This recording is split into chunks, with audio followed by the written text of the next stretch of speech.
Hello and welcome back. It's time to get comfortable, relax, and drift off with tonight's gentle story. Before we begin, tell me, where in the world are you listening tonight? Story 1. 5 years ago, 4 college friends vanished from the great redwood forest during what should have been a celebration weekend after finals. Ava Brooks, Chloe Green, Olivia Stone, and Maya Chen had planned the perfect camping trip to Crescent Creek Camp.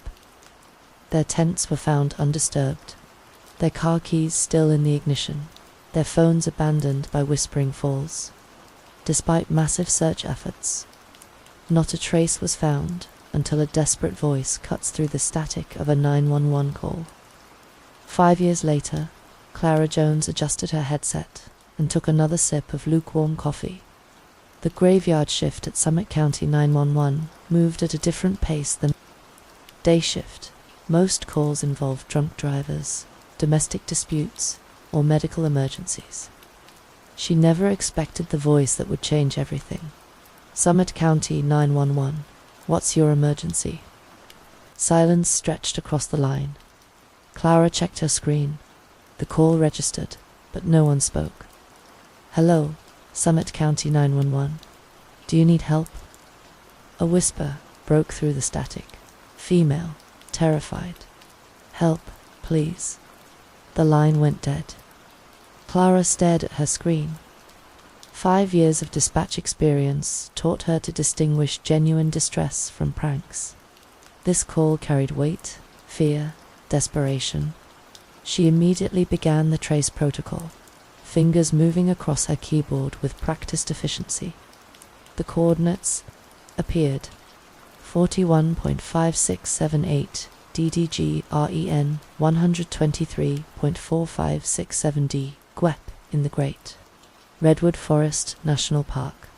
Clara's stomach dropped. She knew those coordinates. Every dispatcher in the West Coast knew them. Detective Allison Reed's phone buzzed against her nightstand. She reached for it without opening her eyes. Muscle memory from 15 years of law enforcement taking over. Reed, detective. This is Clara Jones at dispatch. We just received a call that traced 2 coordinates you flagged 5 years ago. Reed sat up, instantly alert. Say that again, female voice said. Help, please. Then the line cut. Call trace to 41.5678 DG 10,123 or 4567 DWD. The coordinates burned in Reed's memory. She'd visited that general area dozens of times during the initial search. Remote backcountry in the redwoods where 4 college girls had vanished without explanation. I'm on my way. Alert Captain Miller and get me a search team. Already done. Team assembles at 4 a.m. Reed ended the call and swung her legs out of bed. Her hands trembled as she reached for her clothes. 5 years. 5 years of dead ends, false leads, and sleepless nights. 5 years of facing the Brooks family at every anniversary. Memorial, watching hope fade from their eyes. The initial search had consumed 2 weeks and hundreds of volunteers. Reed remembered walking the same forest trails until her boots wore thin, calling Ava's name until her voice gave out. The girls' abandoned campsite told no story. Their tents remained zipped shut, sleeping bags undisturbed. Car keys sat in the ignition of Ava's Ford Escape, for cell phones lay scattered near Whispering Falls, their screens cracked, but otherwise intact. It's like they just vanished, Officer Sam White had said on day 12 of the search. Reed refused to accept that explanation. People didn't vanish. Someone had taken them. Someone who knew the forest well enough to hide for women without leaving a trace. Reed pushed through the station doors as the first search team members arrived. Officer White, now a sergeant, approached with a steaming cup of coffee. Captain Miller emerged from his office, radio in hand. Search and rescue is mobilizing. Park Service is sending to rangers familiar with that sector. Weather's clear, but we lose daylight at 6 tonight. Reed studied the topographical map spread across the briefing room table. The traced coordinates sat in a valley 12 miles from the girls' original campsite, accessible only by an old logging road that had been closed for decades. If someone's been holding them out there for 5 years, they chose their location well, Miller continued.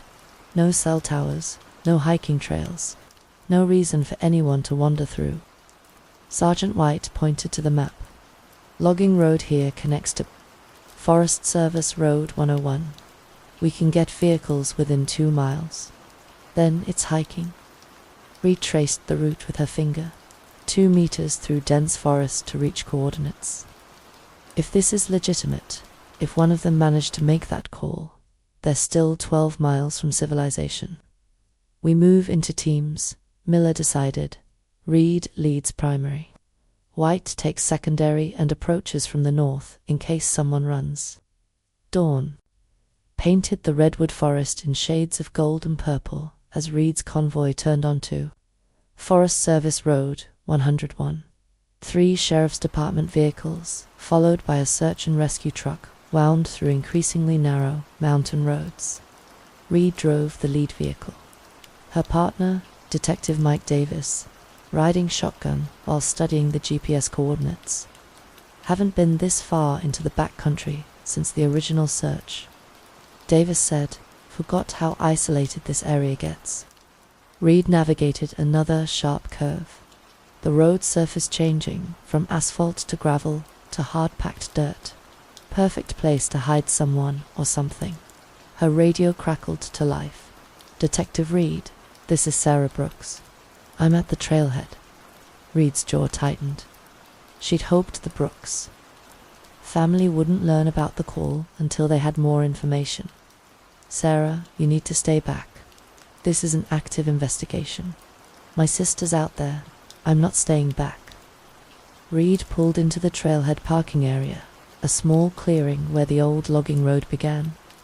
Sarah Brooks stood beside a battered pickup truck, wearing hiking boots and a determined expression that reminded Reed painfully of Ava. At 17, Sarah had grown tall and lean, but her eyes still held the same intensity Reed remembered from the 12-year-old, who used to call the station weekly asking for updates. Today, those eyes burned with something Reed recognized, the refusal to accept defeat. Reed approached carefully. Sarah, I understand you want to be here, but this could be dangerous. More dangerous than not knowing. Sarah's voice carried 5 years of frustration. I've hiked these forests my whole life.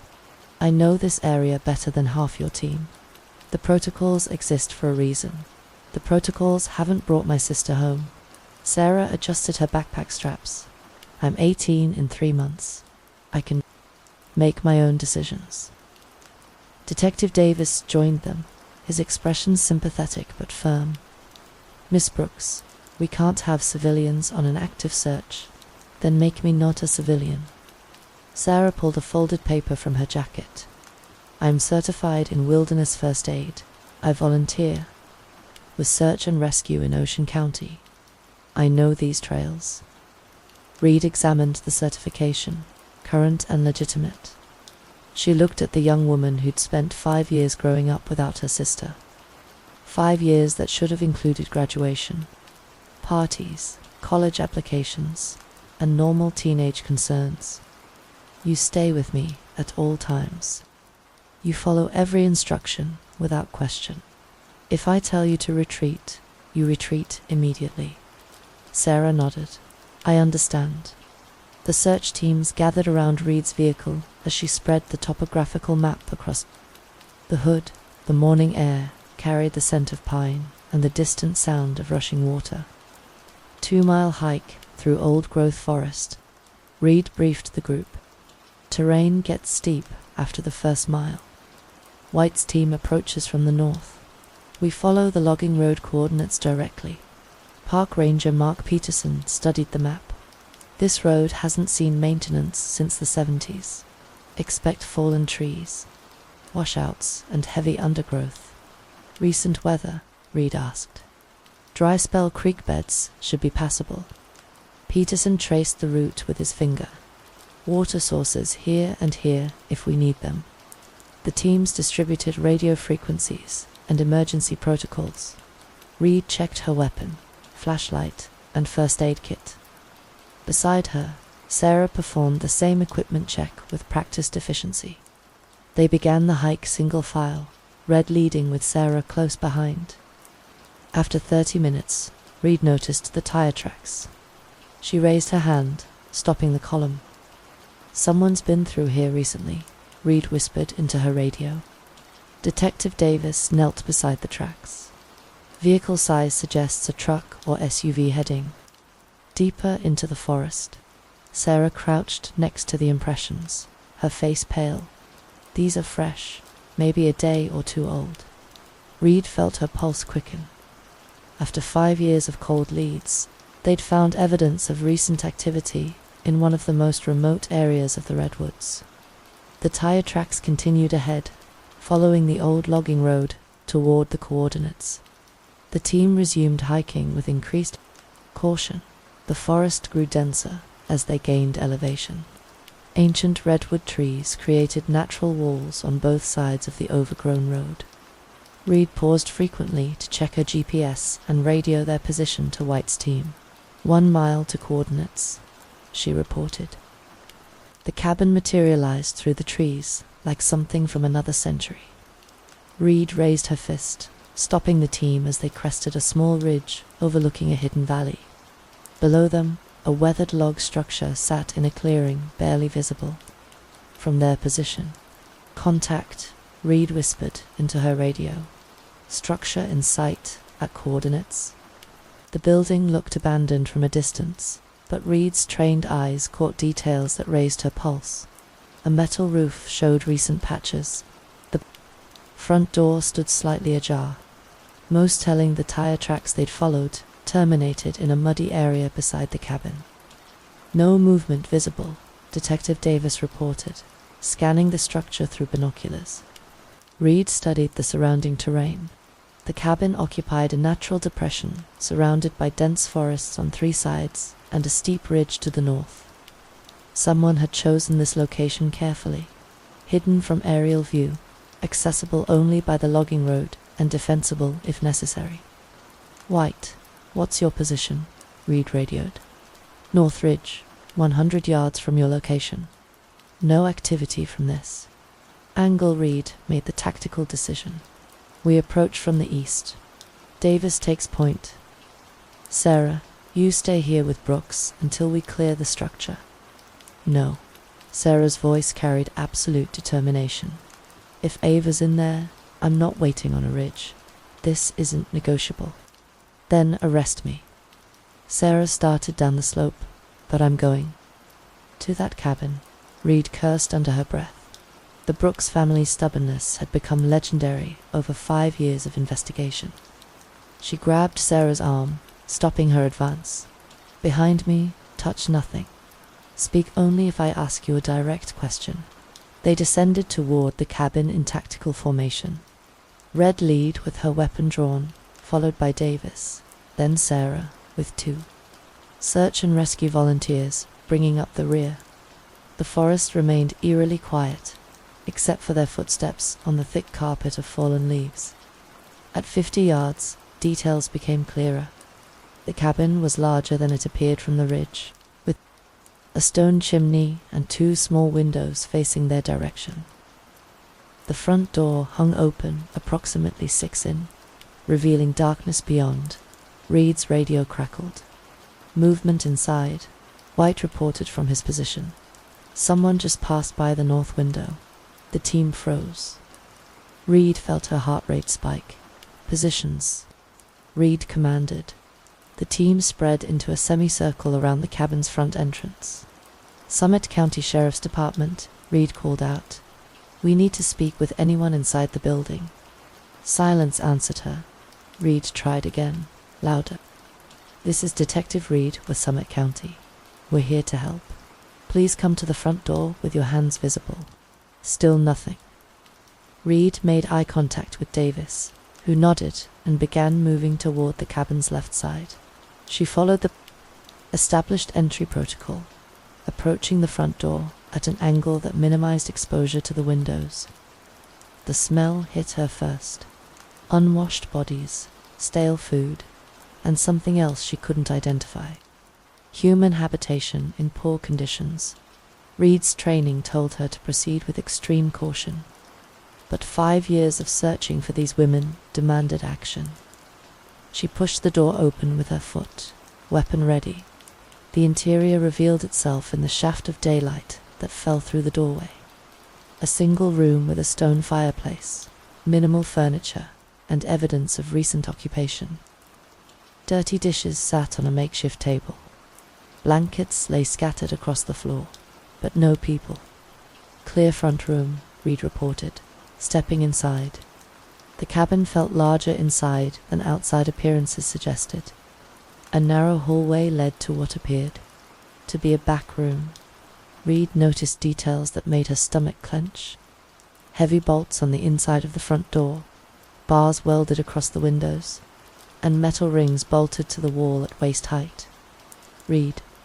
Davis's voice carried urgency from somewhere, behind the cabin. You need to see this. Reed backed out of the cabin, maintaining visual contact with the interior until she reached the doorway. She found Davis standing beside what looked like a root cellar entrance built into the hillside behind the cabin. Doors been forced open from the inside, Davis said, pointing to the splintered wood around the lock mechanism. Recently, Red examined the damage. Someone had broken out of the underground space, not in the metal door hung at an awkward angle. Its hinges bent from internal pressure. Sarah appeared at Reed's shoulder. What is it? Stay back. Reed aimed her flashlight into the darkness beyond the broken door. The beam revealed a narrow staircase descending into an underground room. Reed's light caught glimpses of mattresses, more metal rings in the walls, and personal belongings scattered across the floor. Someone was definitely held here, Reed said into her radio. Multiple people for an extended period. She began the descent, each step creaking under her weight. The underground room measured approximately 12 by 20 feet, with a ceiling just high enough for an average person to stand upright. 4 mattresses occupied different corners, each with restraints attached to the wall above. Personal items lay scattered throughout the space as if dropped during a hasty evacuation. Women's clothing, toiletries, books, and magazines.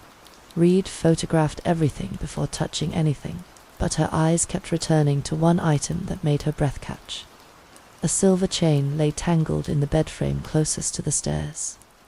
Reed knelt for a closer look, her flashlight revealing the distinctive compass pendant that hung from the necklace. Sarah, Reed called upward. I need you to look at something. Sarah descended the stairs, her face pale in the flashlight beam.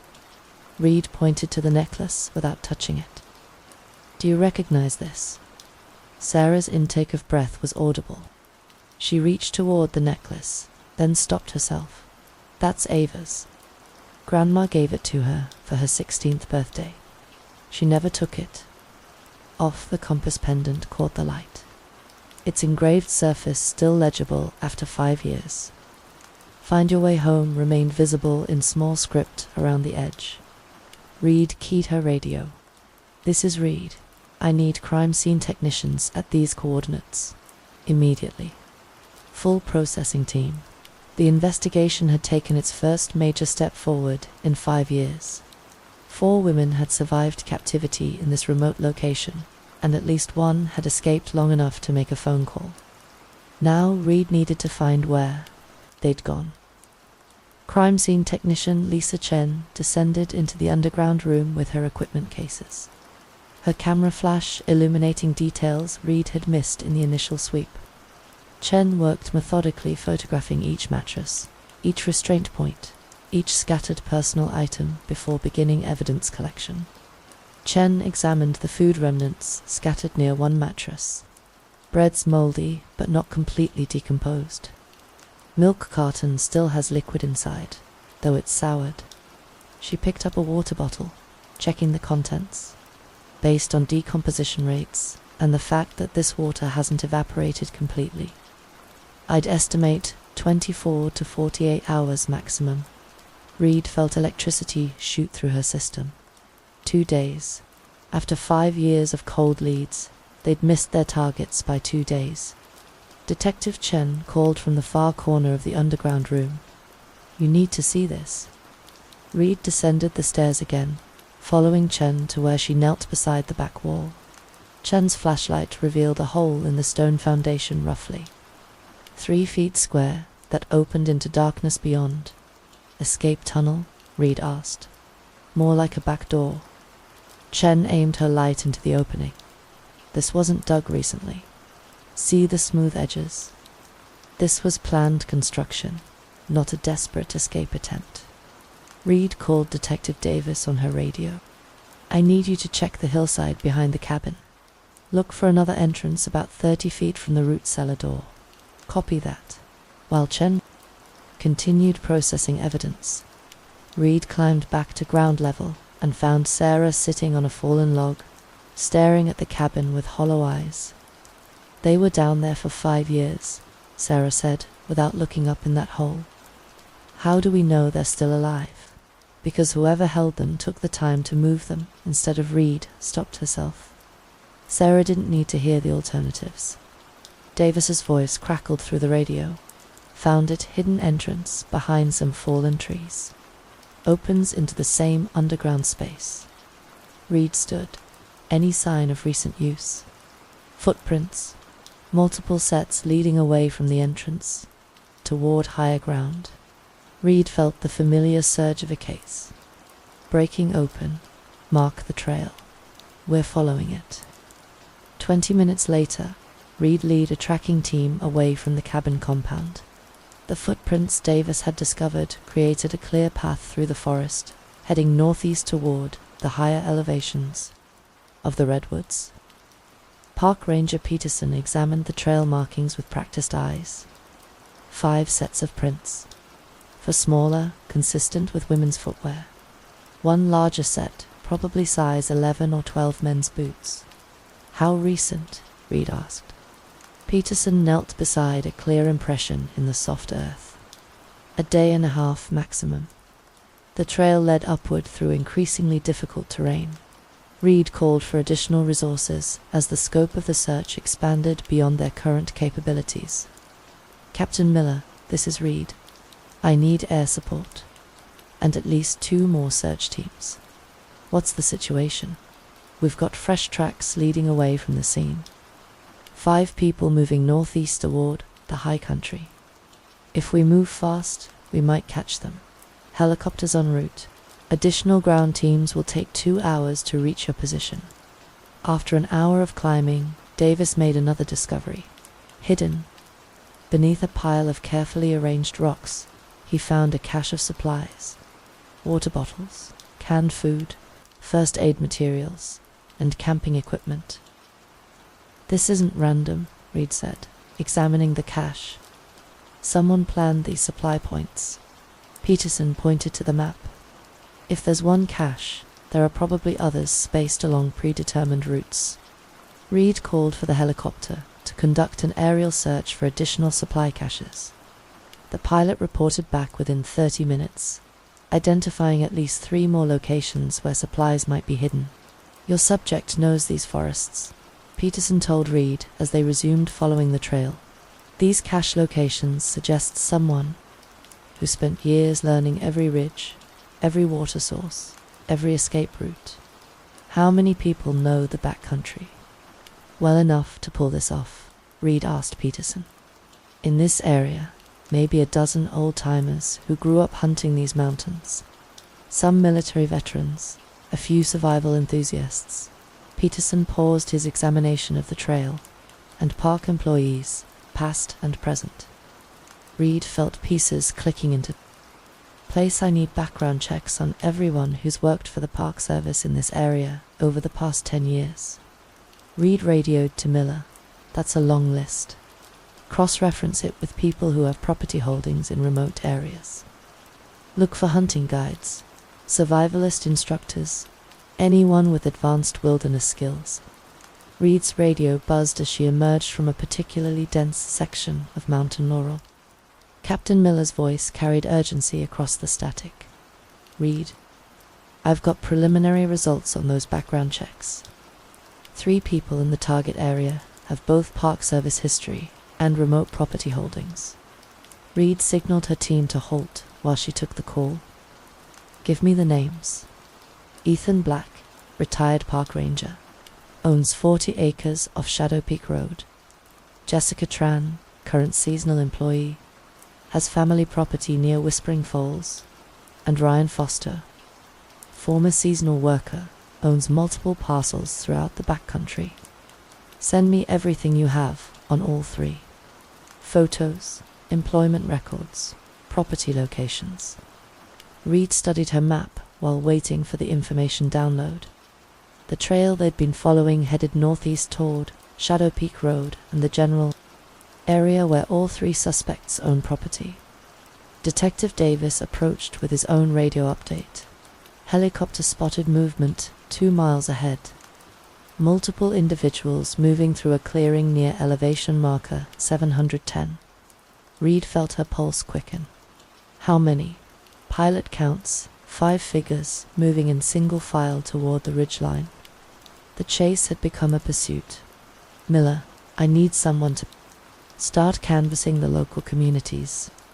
Talk to people who've lived here long enough to know the mountain residents. I want to know which of our 3 suspects has been acting strangely already on it." Deputy Johnson is starting with the Crescent City area, working outward. Reed made the tactical decision to continue following the trail while gathering intelligence. Her team had momentum in daylight, but she needed to know what they were walking into. An hour later, Deputy Johnson's voice came through the radio. With the first breakthrough, "Reed, I just finished talking to Mary Wilson, runs the general store in Crescent Creek. She remembers Ryan Foster coming in regularly until about 5 years ago. Then his visits became sporadic. Strange thing is, he started buying supplies in bulk. Canned goods, batteries, camping equipment, always paid cash." Reed checked her downloaded files. Ryan Foster, 45 years old, worked seasonal positions with the Park Service from 2015 to 2018. Address listed as a P.O. box in Crescent City, but property records showed land ownership in 3 different remote locations. What else did she remember about Foster? Said he was always polite, but kept to himself. Never talked about family or work beyond the basic pleasantries. But here's the interesting part. She remembers him asking detailed questions about the missing college girls when that story was all over the news. Reed felt the pieces starting to form a picture. What kind of questions? Where exactly they'd been camping? What kind of search efforts were being made? Whether anyone had found evidence in the backcountry areas. Mrs. Wilson thought he was just being neighborly, showing concern for the community or gathering intelligence about the investigation's progress. Reed called for Foster's employment. Records to be pulled and cross-referenced with the timeline of the women's disappearance. The results came back 20 minutes later. Ryan Foster had worked trail maintenance in the Crescent Creek area during the summer when the 4 women disappeared. His job required him to patrol the same trails the women had been hiking before they vanished. Reed's radio crackled with another update from Deputy Johnson. "Just talked to Robert Miller. He's a retired park ranger who worked with Foster. Says Foster knew the backcountry better than anyone he'd ever met. Could navigate the wilderness without maps or GPS. But Miller also said something else. Foster had what he called an unhealthy interest in the female hikers who came through the area. Elaborate on that." Miller said Foster would sometimes follow female hikers at a distance, claiming he was ensuring their safety. When Miller confronted him about it, Foster got defensive and started avoiding contact with other employees. Reed checked her GPS position against Foster's property holdings. The trail they'd been following led directly toward a 40-acre parcel. registered to Ryan Foster, located on Shadow Peak Road, approximately 3 miles from their current position. Miller Reed radioed to her captain. I need immediate surveillance on Ryan Foster's known addresses. If he's our subject, he might have additional properties not in the public records. What about the other 2 suspects? Keep checking, but focus. Resources on Foster. The timeline and behavioral patterns fit. Reed's team continued following the footprints as the afternoon light began to fade.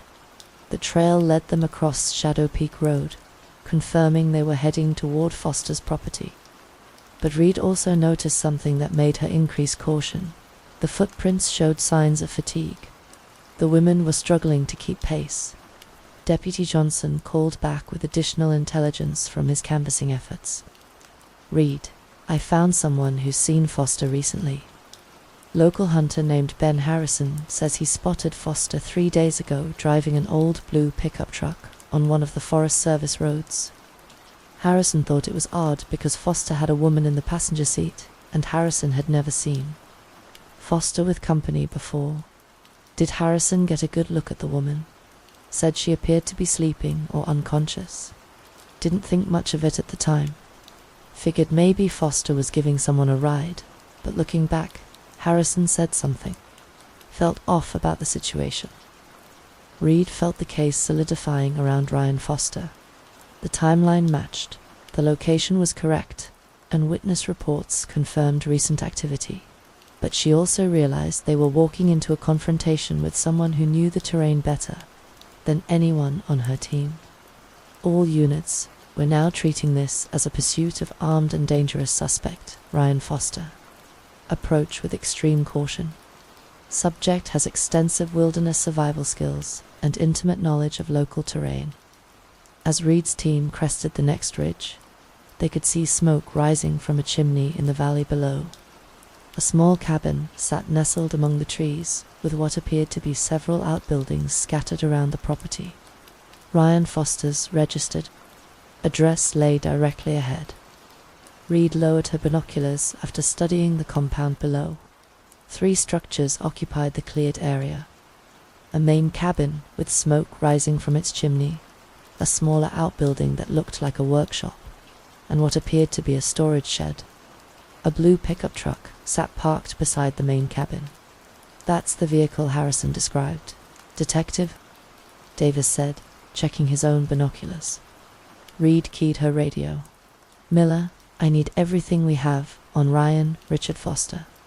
Full background, criminal history, military service, anything that explains his survival skills. The response came back within minutes. Foster Ryan Richard, born March 15th, 1978. Army veteran, served 2 tours in Afghanistan as a combat engineer, specialized in remote area operations and improvised fortifications. Honorable discharge in 2010. Any criminal record. Clean sheet. Until 2019. Arrested for stalking in Ocean County. Charges dropped when the victim declined to testify. Restraining order filed and then withdrawn 6 months later. Reed felt the familiar chill of a pattern emerging. Property records show 3 parcels registered to Foster, Miller continued. The current location, plus 2 others deeper in the national forest, all purchased with cash between 2015 and 2018. Reed studied the terrain around Foster's compound. He'd chosen the location strategically. The cabin sat in a natural depression surrounded by higher ground, providing concealment from aerial observation. Multiple ridges offered escape routes in different directions. The nearest neighbor lived over 2 miles away. I need surveillance teams positioned on the 3 escape routes, Reed radioed.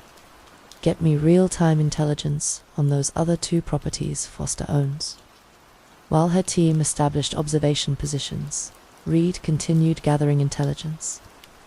Deputy Johnson reported additional witness statements from local residents who remembered Foster's behavioral changes over the past 5 years.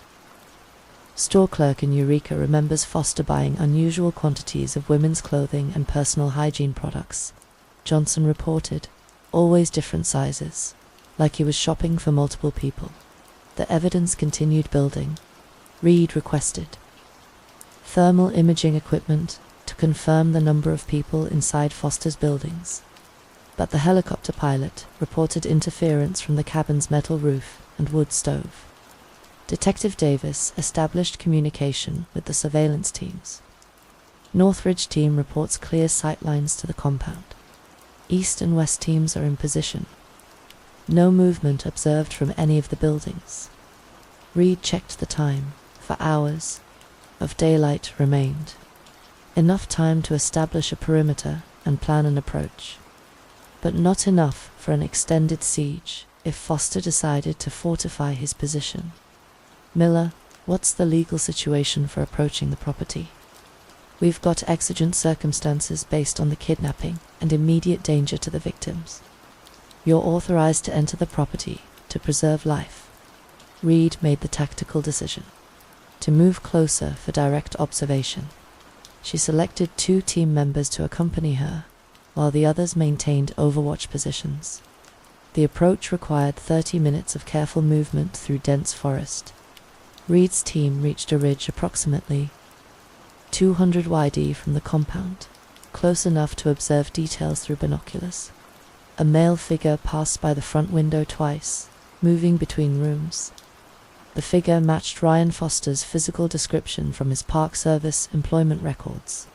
I've got positive identification on Foster, Reed reported. Single male subject, visible inside the main cabin. Any sign of the victims? Reed continued observing through her binoculars. Negative. No female subjects visible from this angle. But evidence of the women's presence became apparent through careful observation.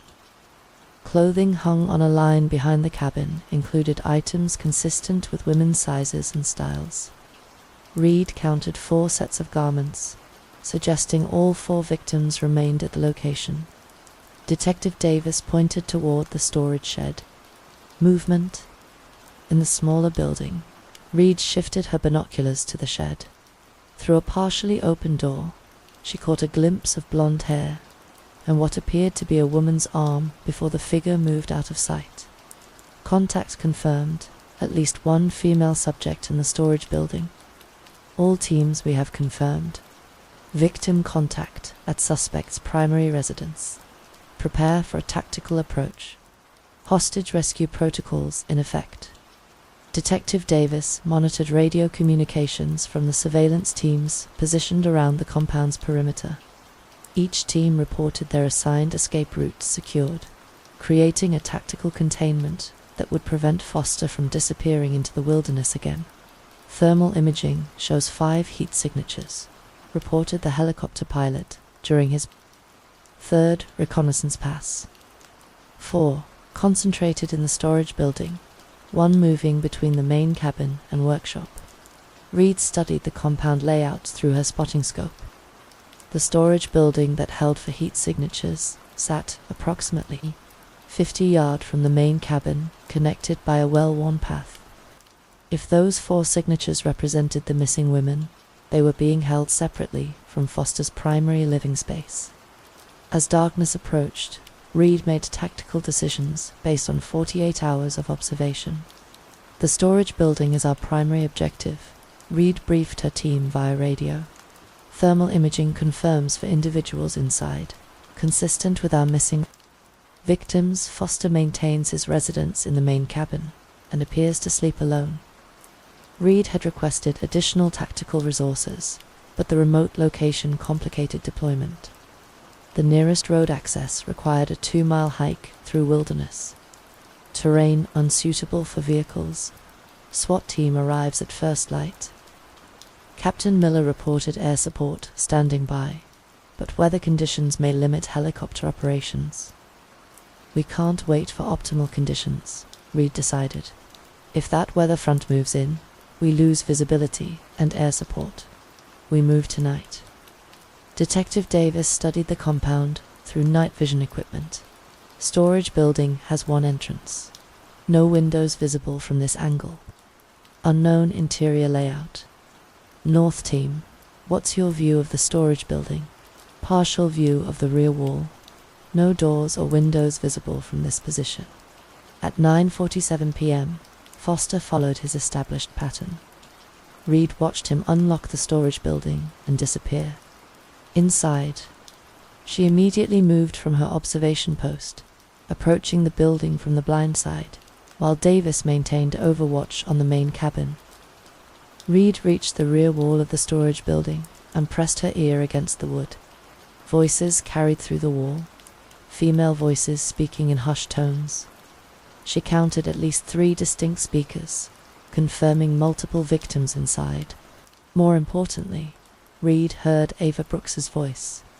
After 5 years of playing voicemail messages from Ava's phone, Reed recognized the distinct accent and speech patterns. Ava, Chloe, Olivia, and Maya are all inside. Reed radioed to her team, confirmed, alive, and conscious. Reed retreated to her observation post before Foster emerged from the building. She'd gathered crucial intelligence. The victims were alert and communicating, suggesting they weren't heavily sedated or restrained to the point of incapacitation. All teams prepare for tactical approach at 0300 hours. Primary objective is hostage rescue. Secondary objective is apprehension of Ryan Foster. At 2:45 a.m., Reed's teams moved into final positions. The compound remained dark, except for dim light visible through the main cabin's windows. Thermal imaging confirmed Foster's location in the main cabin, and the 4 heat signatures in the storage building. All teams report ready, Davis confirmed. Reed checked her weapon and communication equipment one final time. After 5 years of investigation, 5 years of dead ends and false leads, the next 30 minutes would determine whether 4 families received the news they'd prayed for or the closure they dreaded.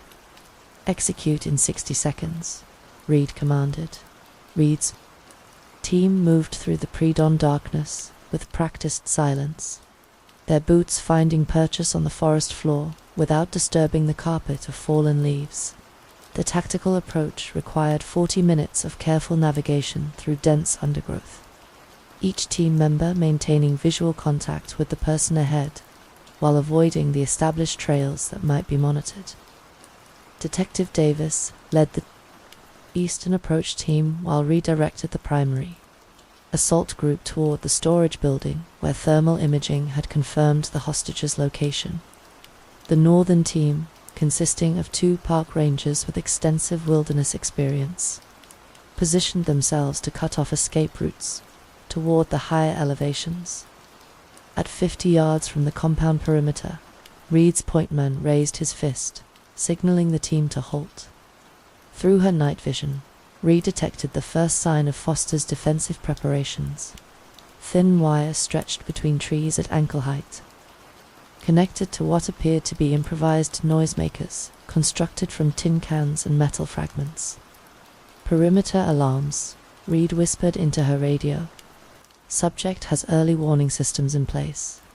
The wire network extended in a rough circle around the compound, positioned to detect anyone approaching through the forest. This isn't just paranoia, Reed radioed to Captain Miller. Foster has constructed a sophisticated early warning network. He's been expecting someone to find him. Can you bypass the systems? We're through the perimeter, but he's going to know we're here soon. Reed's assessment proved accurate. As her team moved into final positions around the storage building, motion detected by one of Foster's sensors triggered a subtle alarm inside the main cabin. Reed watched through her scope as lights came on in the cabin windows. Ryan Foster appeared in the doorway of the main cabin 30 seconds later, carrying a hunting rifle and scanning the forest with obvious alertness. He detected their presence despite their careful approach. Subject is aware of our position, Reed reported. Foster advanced to a position behind his pickup truck, using the vehicle as cover while maintaining visual contact with both the storage building and the approaches from the forest. All teams hold position, Reed commanded. We're moving to negotiation phase. Ryan Foster, Reed called out through her electronic megaphone. This is Detective Allison Reed with Summit County Sheriff's Department. I need to speak with you. Foster's head turned toward Reed's voice, but he maintained his position behind the truck. He shouted back across the compound without using any amplification. You're on private property. You have no authority here. Ryan, we're here about Ava Brooks, Chloe Green, Olivia Stone, and Maya Chen. We know they're here. We want to resolve this peacefully. Foster disappeared behind the truck for several seconds before reappearing with what looked like a cell phone. He held the device to his ear briefly, then shouted back to Reed, I don't know what you're talking about. There's no one here, but me, Ryan. We found the cabin where you held them for 5 years. We have Ava's necklace and evidence from the underground room. You don't understand the situation, Foster called back. They're not prisoners. They chose to stay. If that's true, then let us speak with them. Let them tell us they want to stay. They're sleeping. I won't disturb them for your convenience. Through her scope, Reed could see movement in the storage building windows. The hostages were awake and aware of the commotion outside. She needed to maintain pressure while avoiding actions that might cause Foster to harm the women. Ryan, we have teams positioned around your property. There's no way out of the situation except through conversation. Let's work together to resolve this safely. Foster raised his rifle again, not aiming at Reed's position, but resuming a ready stance. You're the ones creating danger here. I've lived peacefully in these mountains for years. Reed realized the negotiation was reaching a critical point. All teams, prepare for dynamic entry, Reed whispered into her radio. Subject appears unstable and may escalate without warning. East team, create distraction on my mark. North team, be ready to intercept if subject attempts escape. Primary team moves on the storage building when distraction begins. Detective Davis acknowledged from his position on the compound's eastern perimeter. His team had positioned themselves, with clear sightlines to the main cabin, allowing them to create a diversion that would draw Foster's attention away from the storage building. Distraction in 3, 2, 1, execute. Davis's team began moving through the forest on the compound's eastern side, deliberately creating noise and movement that Foster's alarm systems would detect. The improvised warning devices triggered immediately, filling the morning air with the sound of rattling metal and disturbed wildlife. Foster spun toward the eastern tree line, raising his rifle and scanning for targets. The distraction worked exactly as Red intended, pulling his attention away from the storage building where the hostages were being held. Reed led her team out of concealment, sprinting across the open ground toward the storage building. The structure appeared to be a converted equipment shed approximately 20 feet long and 12 feet wide, with a single entrance secured by a heavy padlock. Bolt cutters, Red whispered to Officer Jones, who immediately began working on the lock mechanism. Little window, Reed could see movement inside. 4 women sat on makeshift bedding, their faces turning toward the window as they heard activity. Outside, Reed recognized Ava Brooks immediately, despite 5 years of captivity and obvious weight loss. The bolt cutters severed the padlock with a sharp crack that seemed impossibly loud in the morning stillness. Reed pulled the door open and stepped inside, weapon drawn but lowered. Ava, Chloe, Olivia, Hannah. I'm Detective Reed with Summit County Sheriff's Department. We're here to take you home. The 4 women stared at Reed with expressions that mixed hope, fear, and disbelief. They'd been living in captivity for so long that the concept of rescue seemed impossible to process immediately. Ava Brooks found her voice first. Is this real? Are you really police? This is real. We're getting you out of here right now. Reed quickly assessed the women's condition. All 4 appeared malnourished and showed obvious signs of long-term stress, but they were conscious, mobile, and responsive. No immediate medical emergencies that would complicate evacuation. Can you walk? Can you move quickly if necessary?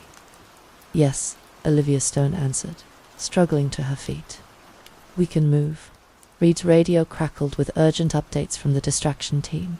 Primary subject is moving toward your location. Distraction is no longer effective. Get them out now. Reed, commanded Jones and Officer Miller. Move toward the tree line. Establish security perimeter. Reed remained in the doorway as her team evacuated the 4 women, providing cover in case Foster reached them before they could clear the compound. Ava Brooks paused as she passed Reed. He said no one would ever find us. He said we'd been forgotten. You were never forgotten. Your sister Sarah never stopped looking for you. The mention of Sarah brought tears to Ava's eyes, but Red had no time for emotional processing. Foster was closing the distance rapidly, and Red needed to establish defensive positions before he arrived. Move, move, move, Reed urged the group toward the forest cover. Foster appeared around the corner of the main cabin as Reed's team reached the tree line with the 4 women. He raised his rifle when he saw the rescue in progress, but Reed had anticipated this moment. Drop your weapon, Ryan. It's over. The women are safe. Instead of surrendering, Foster made a decision that surprised Red.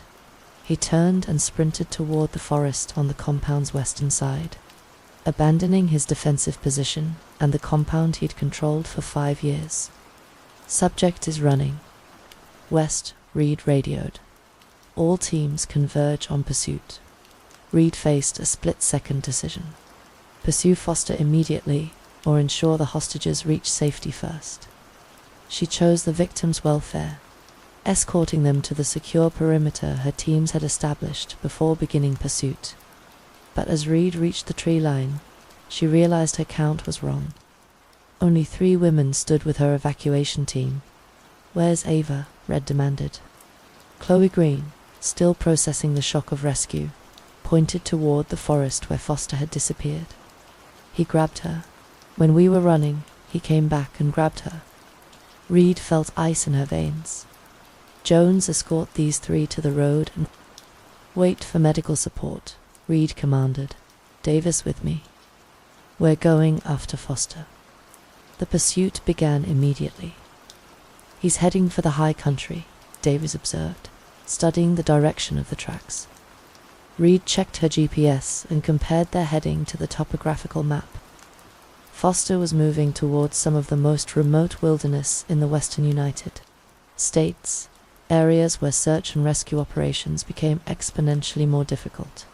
The pursuit continued for 2 hours across increasingly treacherous terrain. Reed's team followed a clear trail of broken vegetation and footprints in the soft earth, but Foster maintained his lead despite carrying a hostage. At 10:30 a.m., Reed's radio brought news that changed the dynamic of the pursuit. Primary, this is air support. I have visual contact with 2 individuals moving along the ridgeline approximately 1 mile ahead of your position. Can you maintain visual contact? Affirmative. Subjects are moving toward what appears to be a cliff overlook. Limited escape routes from that position. Reed increased her pace, realizing Foster was inadvertently moving into terrain that would limit his options. The ridgeline he was following terminated at a dramatic cliff overlooking the valley below, a geographic dead end that would force a confrontation. 20 minutes later, Reed emerged from the forest onto the rocky outcrop where Foster had made his final stand. He stood 30 feet away, holding Ava Brooks in front of him, while pointing his rifle toward Reed's position. Stay back, Foster shouted across the distance. I'll take her with me before I let you destroy what we've built. Ryan, you're at the end of the trail. There's nowhere left to run. Let Ava go, and we can work this out. Work what out? You've destroyed everything. 5 years of taking care of them, protecting them from the world, and you've ruined it all. Ava Brooks chose that moment to act. She drove her elbow backward into Foster's ribs with enough force to break his grip, then dove toward the ground as Reed and Davis moved forward simultaneously. Foster raised his rifle toward Reed, but Detective Davis tackled him before he could aim. The weapon discharged harmlessly into the air as both men crashed to the rocky ground near the cliff's edge. Reed reached Ava first, helping her to her feet and checking for injuries. "Are you hurt?" "I'm okay. I'm okay." Ava looked toward the struggle between Davis and Foster. Reed secured Foster's rifle, while Davis applied handcuffs. "Ryan Richard Foster, you're under arrest for kidnapping, unlawful imprisonment, and assault." Reed recited, "You have the right to remain silent." The 5-year case was closed. Reed supported Ava Brooks as they made the difficult hike back toward the compound, Davis escorting the handcuffed Ryan Foster behind them. The adrenaline of the confrontation was wearing off, replaced by the careful process of securing evidence and ensuring the victims received appropriate medical care. At the compound, paramedics had established a treatment area where Chloe Green, Olivia Stone, and Maya Chen received initial medical evaluation. "Ava," Chloe called out when she saw Reed and Ava emerging from the forest. "Thank God you're safe." The reunion between the 4 women provided Reed with her first glimpse of the psychological bonds they developed during their captivity. Despite the trauma they'd endured, they'd maintained relationships that had helped them survive. Ava hugged each of her fellow captives, tears streaming down her face. "I thought he was going to kill me. I thought I'd never see any of you again." "We're all going home," Olivia said, her voice breaking with emotion. "We're all going home."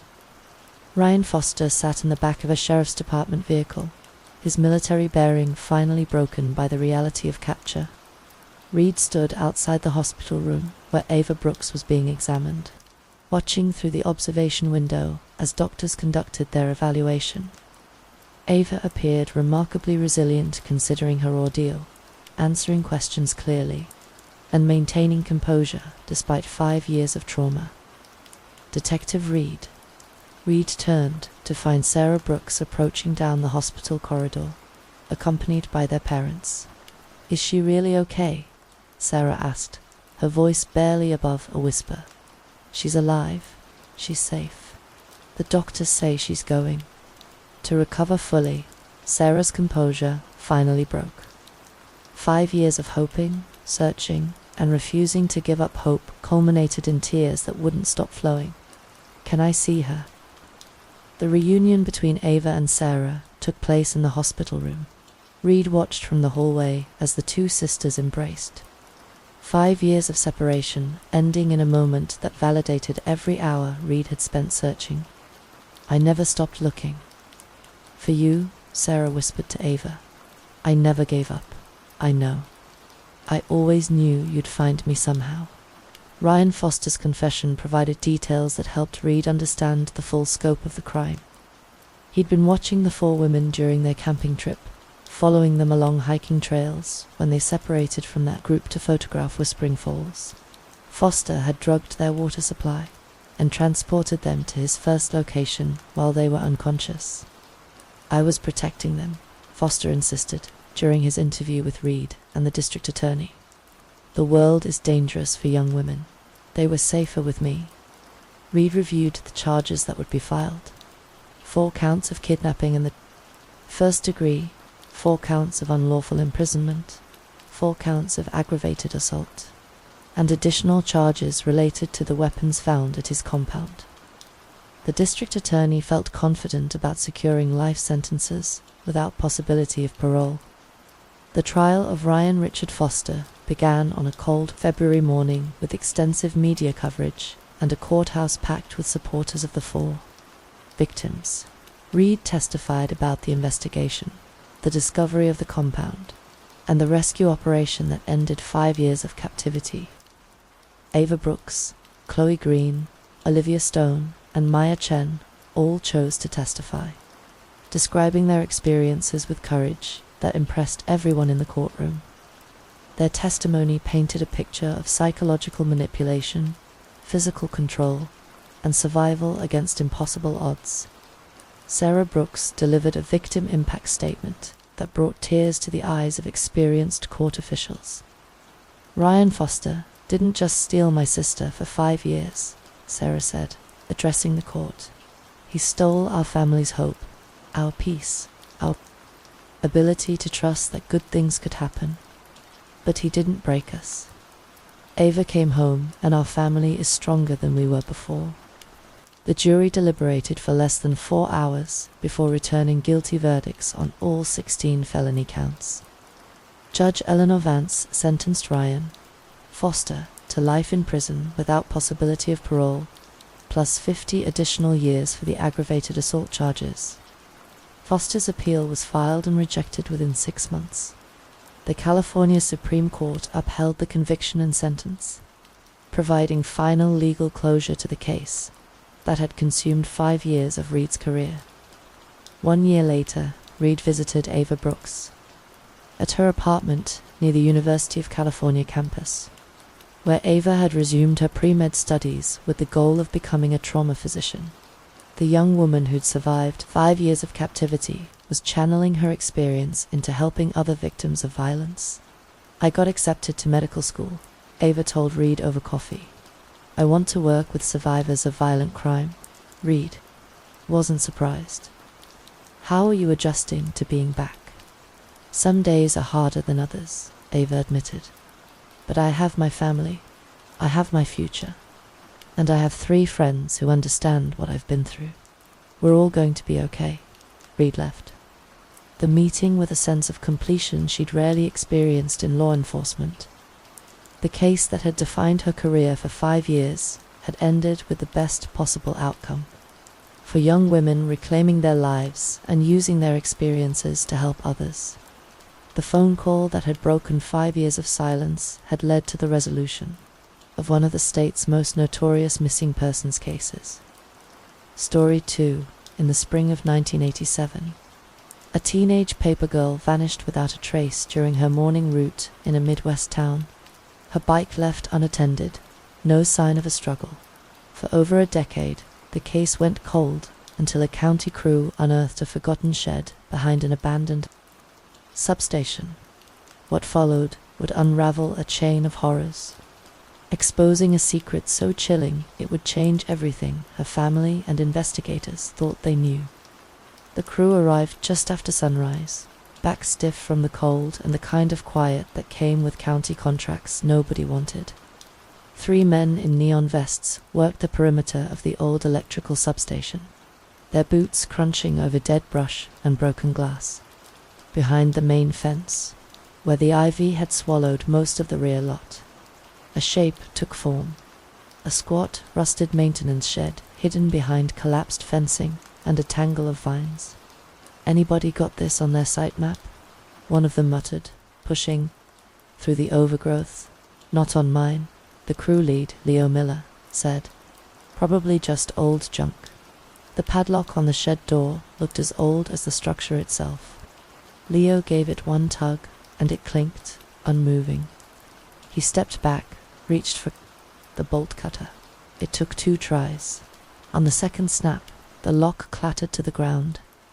He pulled the door open and stepped back as stale air escaped like breath from a tomb. Inside, the narrow space was cluttered.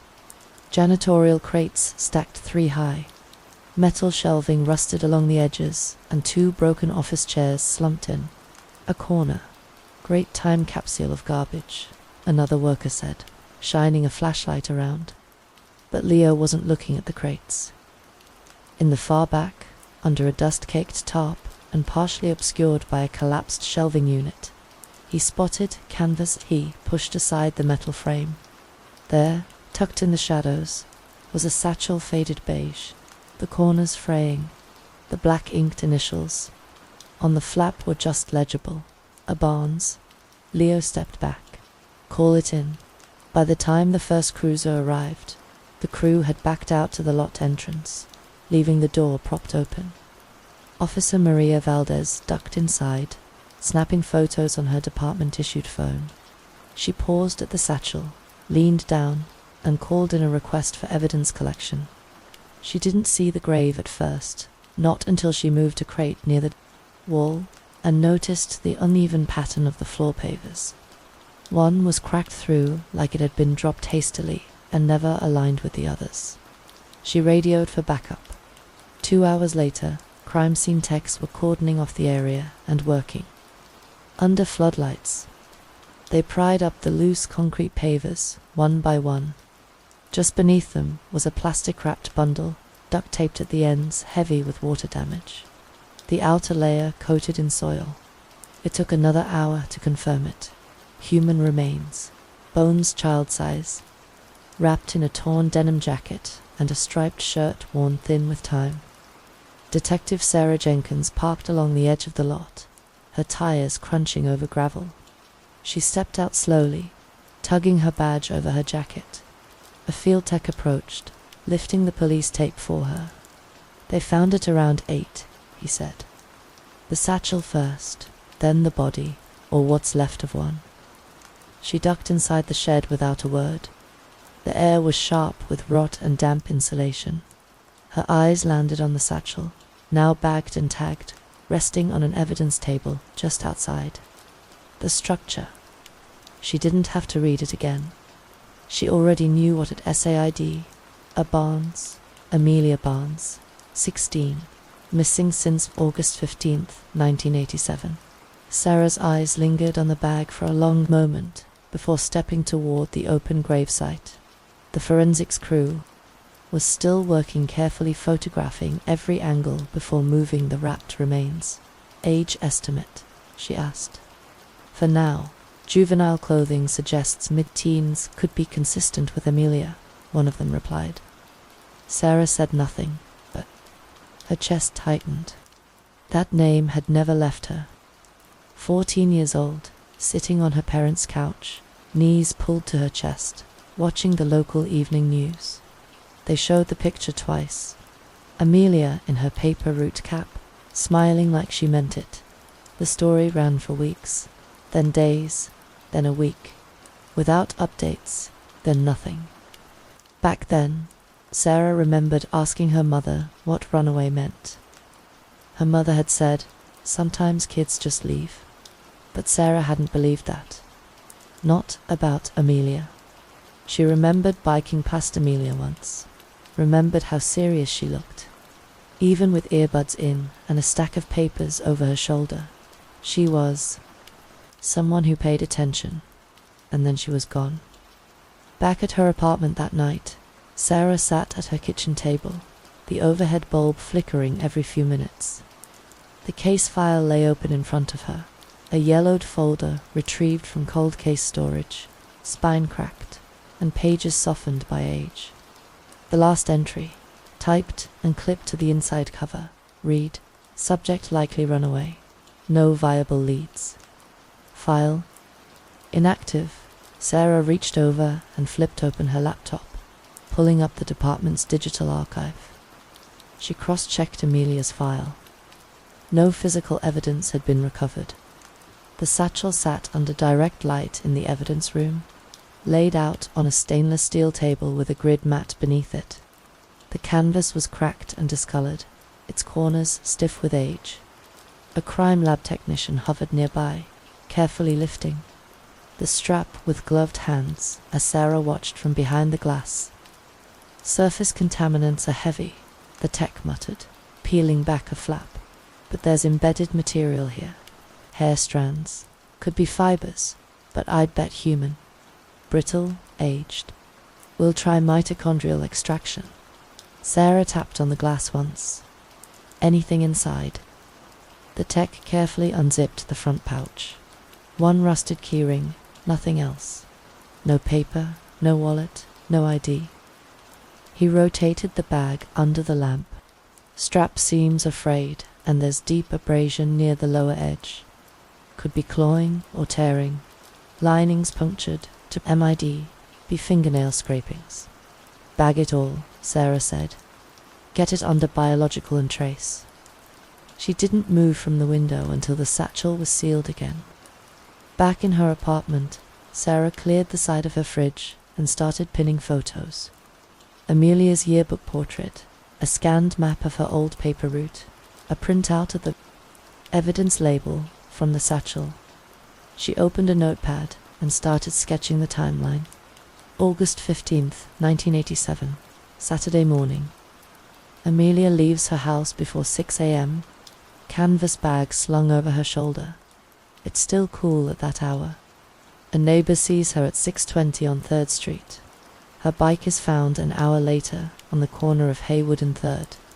Kickstand down, undamaged. Papers still inside the handlebar basket. No witnesses, no signs of a struggle, no blood, no calls, no credible sightings after that. Case marked inactive after 4 months. No suspects listed. Sarah pulled a sticky note from the pad and wrote in bold letters, bike left standing, walked away, or coerced. She pressed it to the top left corner of the route map. The grainy image played on her screen, pulled from old news footage. Amelia's mother, Linda, stood beside a uniformed officer at a press conference podium, clutching a photo in both hands. "She never gave us any trouble," she said. "She was a quiet girl, always on time. She never missed a route. Please, if anyone's seen her, ... double quotes the clip, cut there." By midweek, the call came in. Sarah met Dr. Evelyn Reed, the forensic anthropologist, assigned to the remains at the lab. "Not Amelia," Evelyn said plainly, pulling up a digital scan. "Dental doesn't match. We've got enough to rule her out completely." Sarah stared at the skeletal overlay, the jawline, the small ribs. Any estimate? Female, probably 13 to 15, based on femur length and clavicle closure. She was closer to 15. Time of death is harder. It's been over a decade, but the clothing helps. We'd estimate sometime in 1986, so a year before Amelia went missing, Sarah said. Evelyn nodded. "The clothing's in rough shape, but we might be able to identify the brand. There's also an odd seam repair. Could have been done at home."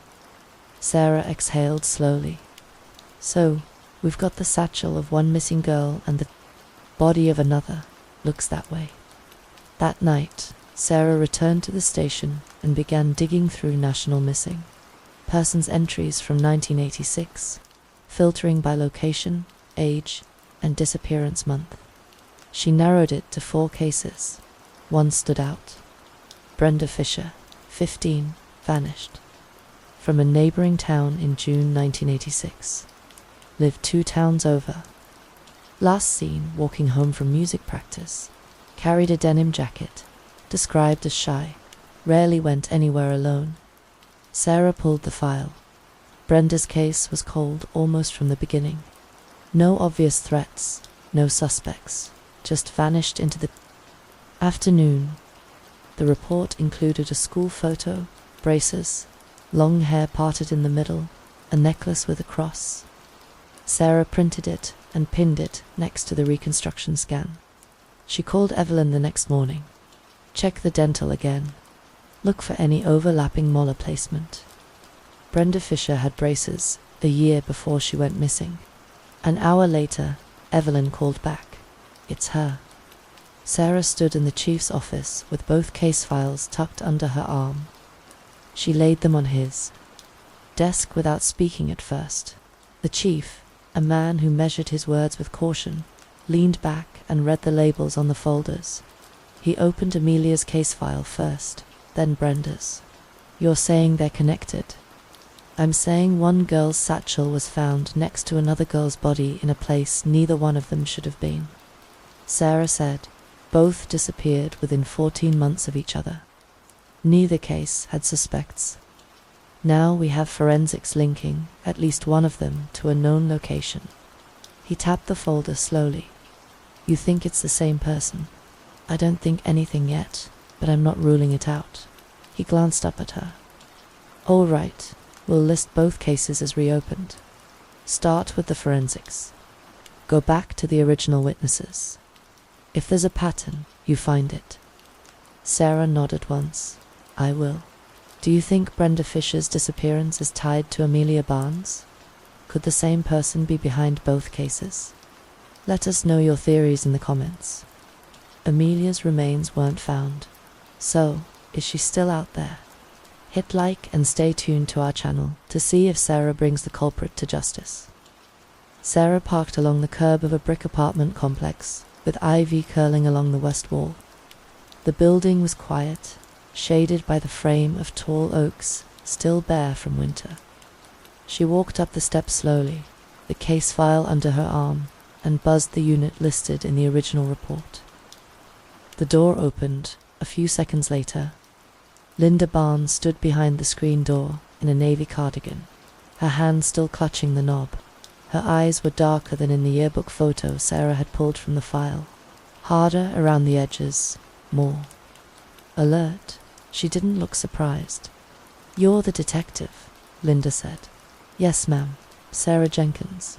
I figured someone would come eventually." She unlatched the door and stepped aside. "You'd better come in." Sarah followed her through a narrow hallway into a small but orderly living room. The curtains were half drawn.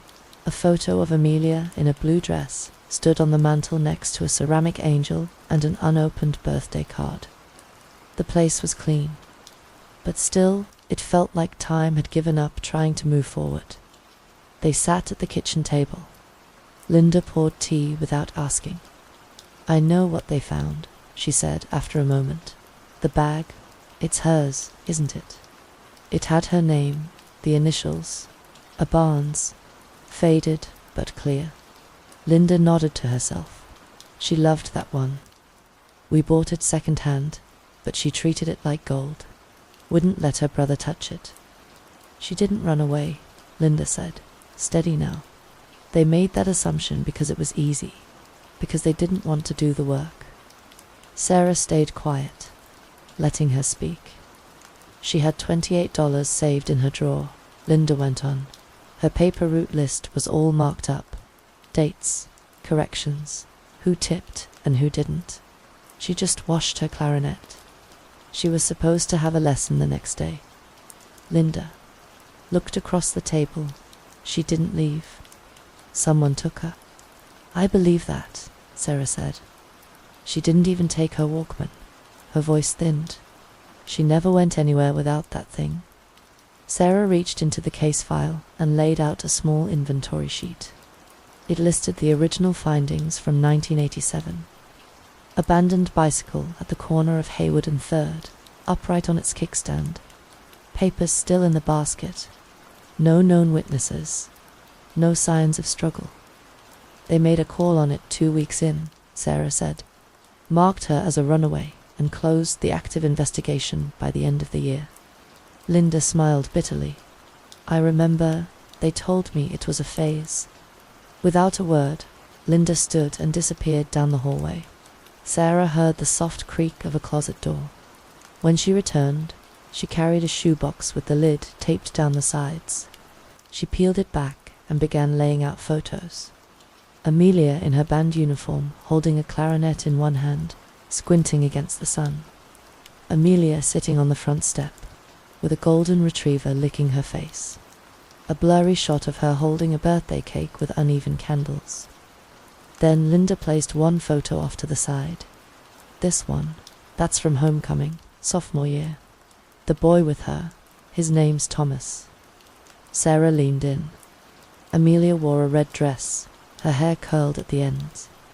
She was laughing, mouth wide open, hand resting on the shoulder of a tall, skinny boy in a rumpled button-down shirt and clip-on tie. "Thomas Miller," Linda said, almost flatly. "They weren't together long, just a few months. But after they broke up, something in her changed." The front door opened with a slow push, and the sound of boots crossing the tile followed. A man stepped into the kitchen with a canvas work jacket streaked with dust. He stopped just inside the threshold. "This is my son, Sam," Linda said. Detective Sam nodded. "Cold case," Sarah said. "I'm here about your sister." He pulled out a chair and sat.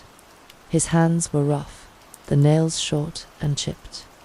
He looked at the photo on the table. "That's Thomas. Used to be my friend. Didn't stay that way." You two knew each other before Amelia dated him. Little League. He lived a few blocks over. Seemed all right back then. What happened? He got mean after she broke it off. Not just sad, mean. Sam leaned forward, resting his arms on the table. She said she didn't feel safe around him. Wouldn't say why. You told your parents? Yeah. Dad was going to talk to him, but she begged him not to. She just wanted it to be over. Sarah wrote it down, her pen moving silently. Did anyone from the department ask you about him back then? Sam let out a sharp laugh. They didn't ask me anything. No interviews, no follow-up. They said he'd already left for college. Not relevant. That was the quote. Linda shifted in her chair. She changed after they broke up. Started sleeping with the light on. Wouldn't go out at night. Walked the long way home from her route. I asked her what happened. She just said, I don't like the way he looks at me anymore. She ever talk about someone following her? Linda shook her head. No, but she stopped going to the local pizza place. That was their spot. I don't think that bag ended up in that shed by coincidence, Sarah said quietly. It was placed there. She's still out there. She has to be, Linda said. It wasn't a question. Sarah paused. I hope so. Linda's eyes welled, but she didn't cry. I knew she didn't run, even when the neighbors stopped asking. Even when her school packed up her locker, I never packed up her room. Still haven't. Sarah stood on the landing while Linda held the door open. Linda looked at her again. Please. Bring her back. Sarah met her eyes.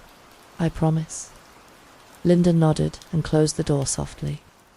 The old yearbook sat open on Sarah's desk, its binding cracked, pages yellowing at the corners. Amelia Barnes' photo was easy to spot.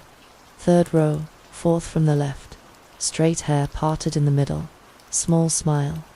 Sarah traced a line down. The page encircled 3 other girls listed under band clarinet. Jessica Williams was one of them. It had taken 2 days to find her current name, Jessica Davies now, and 3 more to get her to return a call. She lived in a neighboring state, worked nights at a regional hospital. Sarah told her she was revisiting cold cases and asked if she remembered anything about Amelia's disappearance. There was a pause, then a sigh. I remember everything, Jessica had said, and she agreed to meet. The diner was off a main highway, just east of the harbor. Sarah got there early and sat near the window with a coffee that had gone cold before Jessica walked in. She recognized her right away. Jessica had her blonde hair clipped up, hospital badge still clipped to her coat. She slid into the booth across from Sarah and didn't speak for a moment. Sarah waited. You'll hear about Amelia, Jessica said finally. Her voice was quiet, but steady. I am. Jessica looked down at her hands, then out the window. I always thought someone would come eventually. I just didn't think it would take this long. She was different after she started dating Thomas, Jessica said. At first it was the usual stuff. School dances, rides home, notes passed in class. Then he got clingy, overprotective. She laughed it off, but she started saying no to things. Quit the school paper, skipped group study. Sarah nodded. What happened between them? He cheated. Some girl from his college. Amelia found out, broke up with him. That's when he changed. Jessica paused, then reached for her water. I saw them outside the movie theater 2 weeks before she disappeared. She was walking to her mum's car. He followed her into the lot, grabbed her arm. I was across the street, so I couldn't hear everything, but I saw the way he leaned in. Sarah watched her closely. Did she tell you what he said? Jessica nodded slowly. You'll regret this. That's what she told me. Those exact words. Did you tell anyone at the time? Jessica hesitated. No, I didn't think it was serious. We were 16. Breakups were messy. And back then, she trailed. Off Sarah waited. Back then, Jessica said again, it was just teen drama. I didn't even know Amelia was missing until Monday. I thought maybe she was sick. By the time I realized, the police were already saying she'd run away. Sarah's pen slowed. You've carried this a long time. Jessica looked up. She was my friend. I should have said something. At least told someone what I saw. You're saying it now, Sarah said. Jessica gave a short nod, but the guilt was still in her eyes. Back in town that night, Sarah pulled out the caseboard and reworked the sequence. She stared at the date. Both Amelia and Brenda were in band. Both disappeared in the late afternoon or early morning near familiar routes. Both had routines, predictable ones. Brenda had vanished a year before Amelia, but there was no indication the original investigation had ever considered them together. They were treated like isolated incidents. She needed more.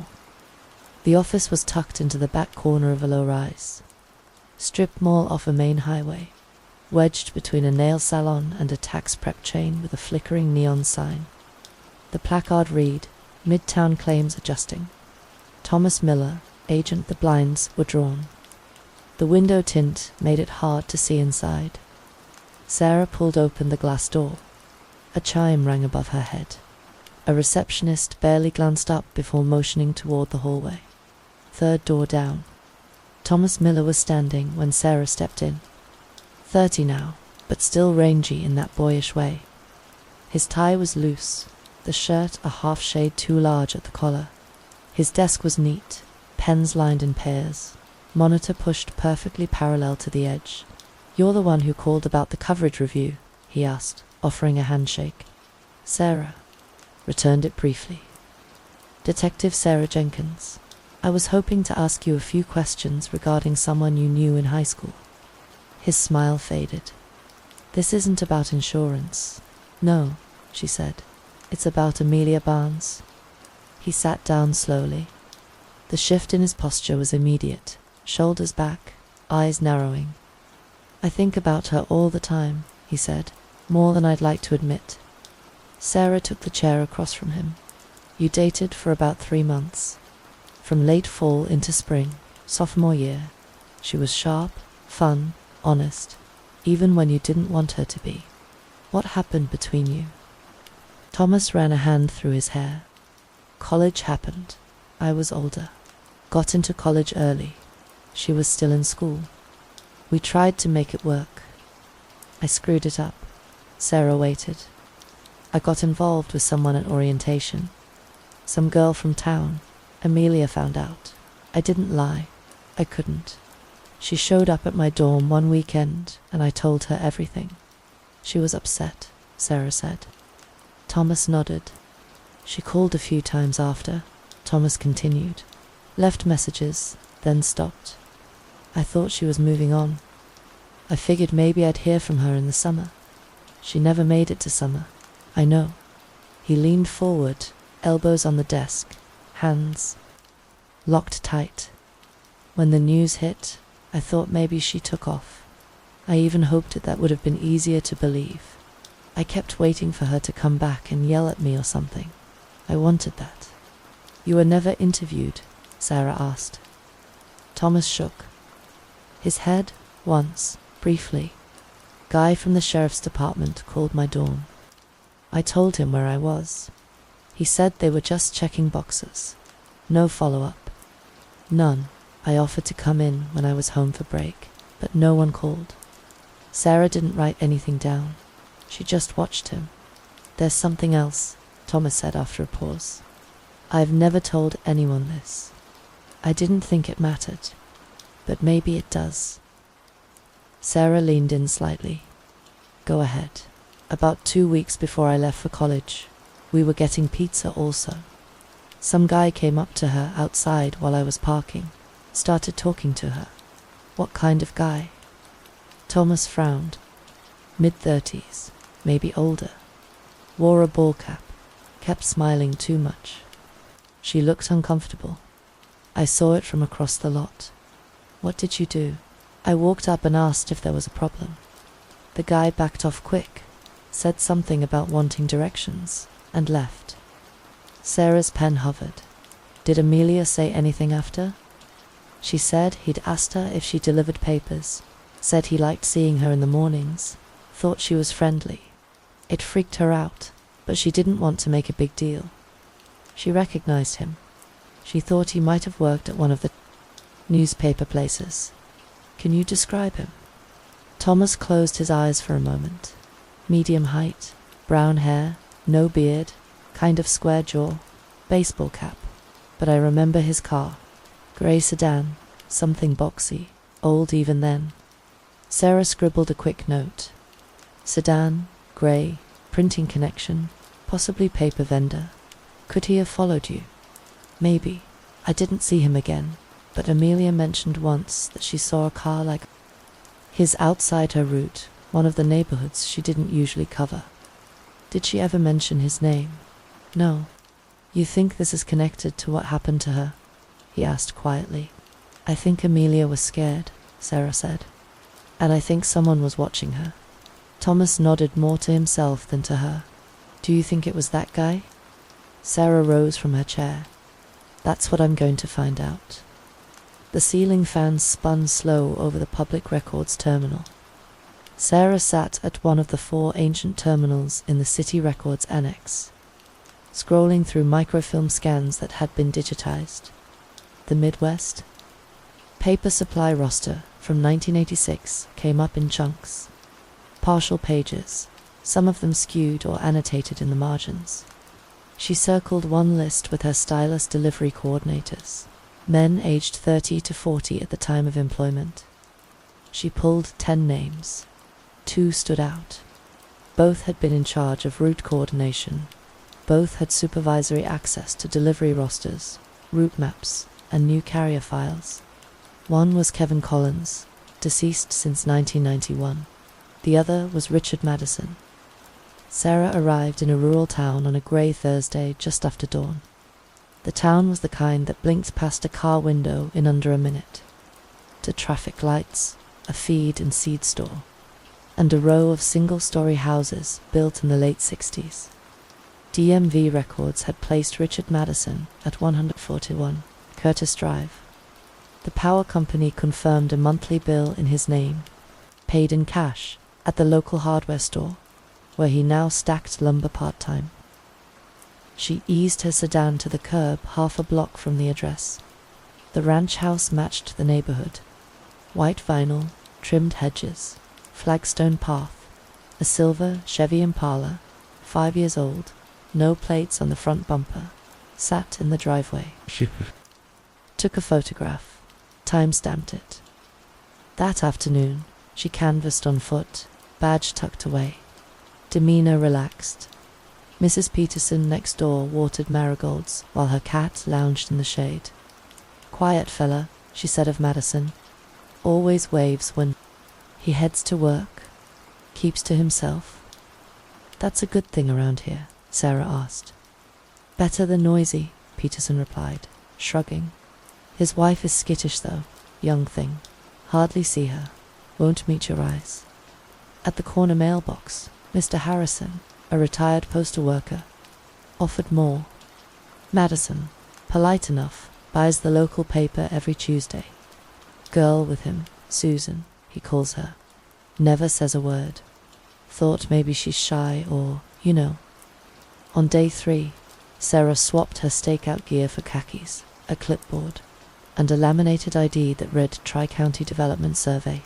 She rehearsed the cover story twice, then crossed the street. Madison answered after one knock. Up close, he looked almost ordinary. Hair trimmed, nails clean, smiled, polite, except the smile never reached his eyes. Mr. Madison, I'm confirming occupancy for a proposed utility upgrade. Mind if I verify details? Sure, he said, leaning against the doorframe. Can't take long. I leave for work soon. Sarah ticked boxes on the blank form. Length of residency. 8, 9 years. Anyone else live here? My wife, Susan. Age. He hesitated. 28. Any children? No. His answers clipped now. Sarah tapped her pen, as if searching the form. We cross-check against 1980s property data. Ever live in the Midwest? Town area, maybe? I came across an old route coordinator named Richard Madison. Handled papers for a girl named Amelia Barnes. She let the name sit. The smile twitched only a millimeter, but it was there. Can't say it rings a bell, he said. Voice even, but his right eyelid fluttered once. Long time ago, Sarah studied. Him without blinking. Silence stretched. Madison shifted his weight, thumb brushing the inside of his palm. Classic self-soothing. Mind if I speak with Susan? Sarah asked casually. She's not well, he replied. Too quick, rehearsed. PTSD, the doctors say. Doesn't like strangers. He angled his body to block the view inside. Anything else that covers it. Sarah smiled as though satisfied. Thanks for the time. Have a nice day, Miss Jenkins, he supplied. You too. Thanks for watching till the end. If you enjoyed this story, give this video a like if you haven't already, and subscribe for more on our channel. The door clicked shut before she reached the porch steps. At 2:15 that night, the street was empty, save for the hum of a distant transformer, dressed in dark sweats. Sarah crossed the lawn toward the blue recycling bin set by the curb for morning pickup. The lid was loose. Inside, a single disposable coffee cup sat on top of junk mail, lipstick-free lid removed. She plucked it with gloved hands, slid it into an evidence pouch, and slipped back into the darkness. Sarah dialed the forensic supervisor on speaker. Mike, it's Jenkins. I'm dropping a DNA grab in the lockbox. Coffee cup. I need priority sequencing. At this hour, Mike grumbled. Yeah, rush this one. Sarah pressed harder on the gas. The line connecting Brenda, Amelia, and the silent woman named Susan had just narrowed to one address, and the clock was ticking. Sarah stood behind a plexiglass partition in the forensics lab, while senior tech Mike Adams clicked through microscope images. A monitor displayed for magnified hair shafts, each tagged with a digital ID. Sample 1 to B, Mike said, pointing. The mitochondrial sequence matches the saliva we pulled from your coffee cup. Confidence level 99.8. Richard Madison's DNA is on. At least 3 strands taken from Amelia Barnes' satchel. Sarah let out a slow breath. Chain of custody is solid. Sealed from scene to freezer. Mike turned. You've got him. She tucked the printout into a thick evidence envelope and sealed it while Mike added the lab stamp. It felt heavier than paper, as if a weight had shifted from possibility to fact. 2 hours later, Sarah sat in a cramped conference room at the field office beside Special Agent Alex Ramirez. A half-dozen agents leaned over maps and tablets. Ramirez tapped the DNA report. This gives us probable cause for interstate kidnapping, she said. We go federal. Judge sign off in an hour. SWAT in the rural town by sunset. Sarah slid a briefing sheet forward. Madison loads his car at 6 a.m., works 7 to 12. Returns. Alone, wife, possible victim, rarely leaves the house. Objective 1, Ramirez said, is extraction of the female. Objective 2, Madison. She looked across the table. Any objections? None came. Sunset bled into violet when the convoy stopped. At 141, Curtis. 2 agents moved on the porch. Battering ram raised. Bang. The door swung wide. Clearing calls echoed. Living room clear. Kitchen clear, but each room was empty. Sarah stepped over the threshold. A lamp still glowed beside an open book. On the kitchen counter sat a sandwich, 1 bite missing, bread drying at the edges. In the fridge, milk expired yesterday. Master bedroom. Dresser drawers yanked halfway. clothes strewn like someone started packing and quit midstream. The closet door gaped, hangers swung. Ramirez cursed softly. He bolted. Crime scene text dusted while Sarah moved into the spare room.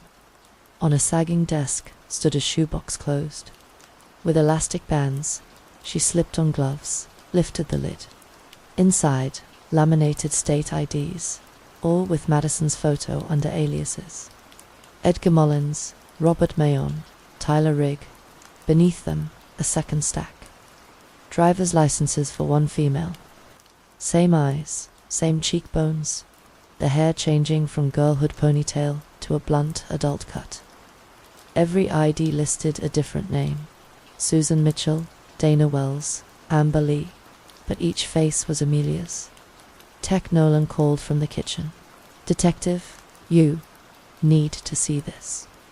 Surveillance clips from a grocery store security camera flickered on screen. Time stamp, the day before, 1914. Madison pushed a cart. Beside him walked a thin woman in an oversized sweatshirt. She stayed half a step back, hands clasped, head down. Madison chose items. She nodded. Sarah zoomed. The woman's profile was older, sharper, but the mouth, the slight overbite. Amelia, just after midnight. Sarah stood in Linda Barnes' living room. The TV played the footage again, brightness low.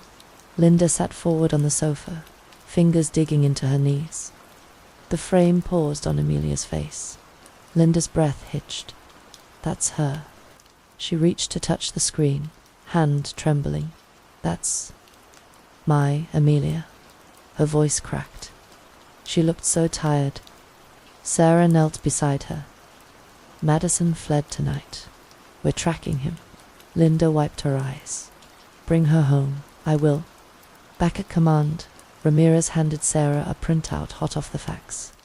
State police outside a distant city pinged the Impala at a toll booth. 3 hours ago, tag matched partial. We pulled from the driveway. Sarah traced the route on the wall map. That heads toward rural motel strips off a main interstate. Ramirez nodded. K9 units alerted state police to a check-in at a roadside motel. Name used, Robert Mahon. Room paid cash. Same alias from the IDs. Let's move. Sarah grabbed her go bag.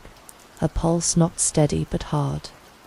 The window to find Amelia breathing was shrinking, but they had the scent, and Madison was running out. Of road. Fog hung low over the roadside motel, like wet wool, muffling every sound except the soft crunch of gravel under tactical boots. 5 unmarked vehicles idled without lights at the edge of the lot, their engines ticking. Sarah crouched behind the nearest sedan, radio earpiece snug, Benelli slug gun slung and safe. Agent Ramirez's voice cut through the coms. Clerk confirms. Room 8, registered as Robert Mahon Cash. 1 adult male, 1 adult female, possibly minor child. State troopers peeled off to cover the rear corridor. 2 FBI entry teams stacked by the door of room 8. A single-story unit with peeling green paint and a curtain drawn tight. Sarah held position beside Ramirez, counting her own breaths. "Go," Ramirez whispered. A battering ram hit the lock. Crack, then splinter. Door swung in. Inside, shower water pounded tile. The entry team fanned left and right, calling federal agents. A window screeched open in the bathroom. Sarah and a trooper sprinted around the building, just as Richard. Madison dropped to the wet grass, barefooted, pants half-zipped. He slipped, scrambled, then ran toward the tree line stop. He didn't. The trooper tackled him from behind. Both slid through mud. Madison thrashed, spitting soil. "She's mine," he roared, voice raw. Sarah pinned his wrists while the trooper cuffed him. Rain from earlier mixed with clay, streaking Madison's face like war paint. He kept repeating, softer. Each time, "She's mine, she's mine," until an agent stuffed him in the cruiser. Sarah hurried back inside. The motel room smelled of mildew and cheap soap. One agent motioned toward the corner. Behind a rickety dresser crouched a woman, knees pulled to her chest. She shielded a small child with her body, wild eyes flashing under tangled hair. Sarah lowered her weapon, voice steady. "Amelia." The woman didn't blink. "You're safe," Sarah said. "He can't hurt you." Amelia's gaze darted to the door, then to Sarah's badge. She hugged the child tighter. "You'll hurt us," she whispered, words brittle as glass. "No," Sarah said softly. "I promise." She eased a step closer, palms open. "My name's Sarah. I looked for you." The little girl, no more than 2, peered over Amelia's arm. Brown curls, dirt-smudged cheeks, thumb wedged between lips. When an EMT entered, the girl buried her face in Amelia's sweater. "Amelia, who is this?" Sarah asked. Amelia's voice broke. "She's my baby." "He protects us," Amelia added, as though reciting a rule. "We're not going to hurt you. We're here to save you," Sarah said. The EMT knelt, set down a blanket, and a stuffed giraffe pulled from a supply pack. The child's eyes lingered on the toy. Amelia noticed, hesitant, then let the girl grasp it. A trauma counselor, Dr. Lena Ortiz, arrived within the hour. She spoke in low, even tones, sitting on the room's only chair, legs uncrossed, hands visible. "I'm not law enforcement," she told Amelia. "I'm here to listen." For the next hour, Ortiz asked yes or no questions. Between gaps of silence, Amelia's answers surfaced, thin and wavering. Did she need water? Yes. Could the baby have milk? Yes. Would Amelia sit on the bed while they checked her temperature? Maybe. Each consent built the next. By dawn, Amelia allowed an EMT to touch her wrist for a pulse. She flinched, but didn't pull away. Sarah watched from the doorway, every instinct saying, "Don't rush this." At 7:10 a.m., an ambulance idled beside the motel. Amelia walked out. Wrapped in a grey blanket, the little girl clutched tight against her hip, stuffed giraffe in tow. Madison, now silent, sat cuffed in the back of a cruiser. He craned his neck to see her. Amelia froze, eyes wide. Sarah stepped between them. "Look at me, Amelia, not him." Amelia, focused on Sarah's badge, drew a shaky breath and climbed into the ambulance. Doors closed. Siren chirped once, then settled to a quiet escort tone for the drive to a local medical center. In the ER examination room, Amelia perched on the edge of the gurney. Her baby dozed against her chest, fur taped to a tiny hand. Dr. Green spoke gently while noting vitals. "Body weight, 15% below average," he murmured to the nurse. "Old rib fractures, long healed, multiple scars, defensive wounds, wrists and forearms. Malnutrition consistent with prolonged deprivation." The child's chart showed iron deficiency, anemia, and delayed speech. "Likely minimal social interaction," Green said. Amelia listened without reacting until Ortiz explained. "She's healthy enough to recover fully. She just needs time, food, and safety." Amelia's shoulders sank, relief and exhaustion colliding. She nodded once. Then Dr. Green hesitated at the foot of the bed, flipping back through the test results. "Detective Jenkins," he said. The paternity screen came back. Sarah turned from the window. "The child's biological father is Richard Madison." The words hung in the sterile air. Amelia didn't flinch. Sarah's jaw tightened, her eyes flicking between Amelia and the sleeping child. "I see," she said quietly, the weight of it settling like a stone in her chest. Madison sat at the metal table, fingers spread neatly before him like he was waiting for a meal. 2 agents stood at the door. Sarah remained seated across from him, her face unreadable. "Do you know what this is?"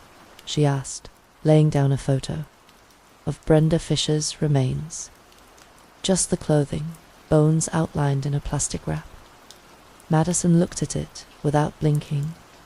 That girl was trouble from the start. Always crying, always trying to run. She wasn't like Amelia. You killed her. He gave a small shrug. She wanted to leave. You buried her in a shallow grave, Sarah said. Covered her in trash. That was a child, Madison. He leaned forward, eyes bright. Amelia stayed. She understood. I gave her more than anyone ever did. Sarah didn't respond to that. She flipped the file closed. Later, prosecutors finalized the charges. First-degree murder of Brenda Fisher, kidnapping, rape of a minor, unlawful imprisonment, identity fraud, obstruction of justice, no deals offered, life without parole, no possibility of appeal. Linda sat in a beige hospital room, both hands folded around a styrofoam cup. A nurse had just left when the door opened again. This time, no clipboard, no uniform. Amelia stood uncertainly in the doorway, hair combed but tangled at the ends. Her eyes scanned the room, stopping at Linda. A long pause. "Hi," Linda said. She stood slowly.